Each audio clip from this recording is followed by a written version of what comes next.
قرآن مجید کی صرف ایک صورت فراخی رزق کے لئے ثواب کے علاوہ رزق کی فراخی کے لیے ہر روز نماز عشاء کے بعد 3 بار سورۃ رحمان پڑھیں۔ اول و آخر 11 مرتبہ درود پاک پڑھیں۔ ہر روز عشاء کی نماز کے بعد یہ وظیفہ باللہ ناغہ پڑھنے کا معمول بنا لیا جائے تو رب تعالیٰ کے فضل و کرم سے کبھی رزق میں کمی واقع نہ ہوگی۔ غربت اور افلاس سے چھٹکارا۔ غربت، تنگدستی اور افلاس دور کرنے کے لیے ہر جمعہ کو نماز عشاء پڑھ کر مسئلے پر بیٹھیں اور اول و آخر 11 بار درود پاک پڑھیں۔ درمیان میں 10 مرتبہ سورہ رحمان پڑھیں۔ پھر رب تعالیٰ سے دعا مانگیں اور کسی سے بات چیت نہ کریں۔ حق تعالیٰ نے چاہا تو چند ہی دنوں میں اس پر خدا کا بے انتہا انعام و اکرام ہو جائے گا۔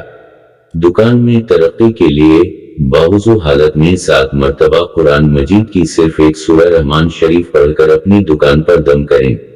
اللہ تعالیٰ نے چاہا تو دکان خوب چلے گی اور گاہک وافر مقدار میں دکان میں آئیں گے۔